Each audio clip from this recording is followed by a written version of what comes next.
UP के संभल जिले में जो हुआ वो तो आपको पता ही होगा।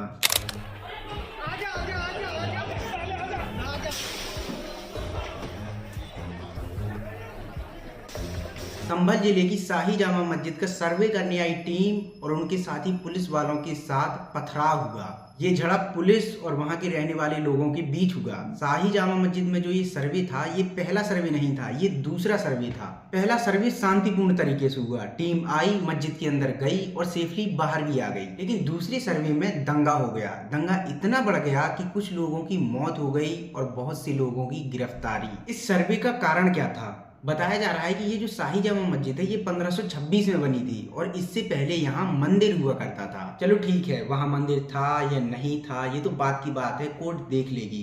लेकिन एक बात है, हिंदुओं को लगता है कि हमें मुसलमानों से खतरा है और मुसलमानों को लगता है कि हमें हिंदुओं से खतरा है।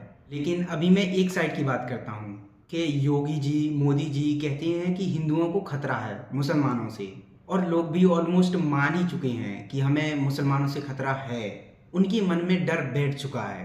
मैं जब भी किसी से पूछता हूँ कि आपने बीजेपी को वोट क्यों दिया, तो उनके पास कोई पुख्ता बात नहीं होती कि हमने क्यों दिया। लेकिन वो सब लोग एक कॉमन बात जरूर बोलते हैं कि हमें मुसलमानों से खतरा है।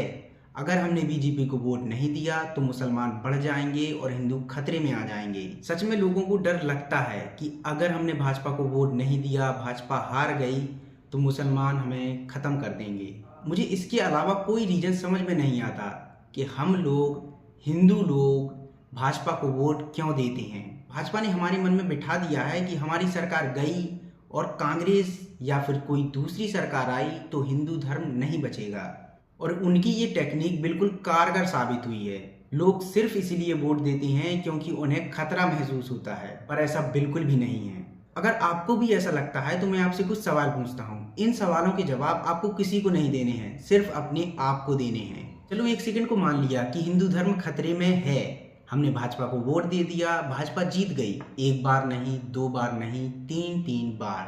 लेकिन अफसोस की बात है कि ये नेता लोग अभी भी कहते हैं कि हिंदू धर्म खतरे में है। तो अपने आप से सवाल करो कि हिंदू धर्म खतरे में क्यों है। भाई आपकी सरकार तीन बार बन गई, फिर भी हिंदू धर्म खतरे में है, ऐसा क्यों? दूसरा सवाल, अपना प्रधानमंत्री हिंदू है, मुख्यमंत्री हिंदू है और ज्यादातर नेता हिंदू ही हैं, लेकिन फिर भी हिंदू धर्म खतरे में है, ऐसा क्यों? क्या ये हिंदू नेता अपना काम सही से नहीं कर रहे हैं क्या? तीसरा सवाल, क्या आपके कोई मुस्लिम भाई दोस्त नहीं हैं? क्या आप जहाँ रहते हैं, गांव में रहते हैं, शहर में रहते हैं, वहाँ कोई मुस्लिम परिवार है, उनकी वजह से क्या आपको कभी समस्या आई है? क्या कभी ऐसा हुआ है कि उनकी वजह से आपका काम नहीं बना या फिर उन्होंने अपना वर्चस्व दिखाकर आपका काम छीन लिया? और ये भी देखिए कि मुसलमानों के बच्चे क्या कर रहे हैं और आपके बच्चे क्या कर रहे हैं और बड़े बड़े नेताओं के बच्चे क्या कर रहे हैं। और संभल जिले में जो हुआ उसमें यूपी सरकार की कमी तो दिखती है और कुछ सवाल उठते हैं कि जो सर्वे एक बार में पूरा होना था, उस सर्वे के लिए दोबारा टीम क्यों भेजी गई। पहले सर्वे में कुछ नहीं हुआ, कोई दंगा नहीं हुआ, लेकिन दूसरे सर्वे में दंगा क्यों हुआ।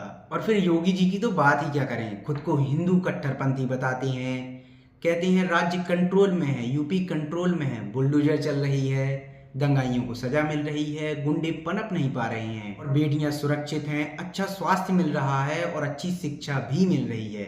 लेकिन फिर हमें झांसी में ये सब देखने को मिलता है। झांसी में मरे इन मासूम बच्चों में मुसलमानों के बच्चे भी थे और हिंदुओं के बच्चे भी थे। मुझे तो अभी तक ये बात समझ में नहीं आ रही कि योगी जी खाना कैसे खा पा रहे होंगे। योगी जी के होते हुए भी, उनकी सरकार होते हुए भी ये एक्सीडेंट कैसे हो गया।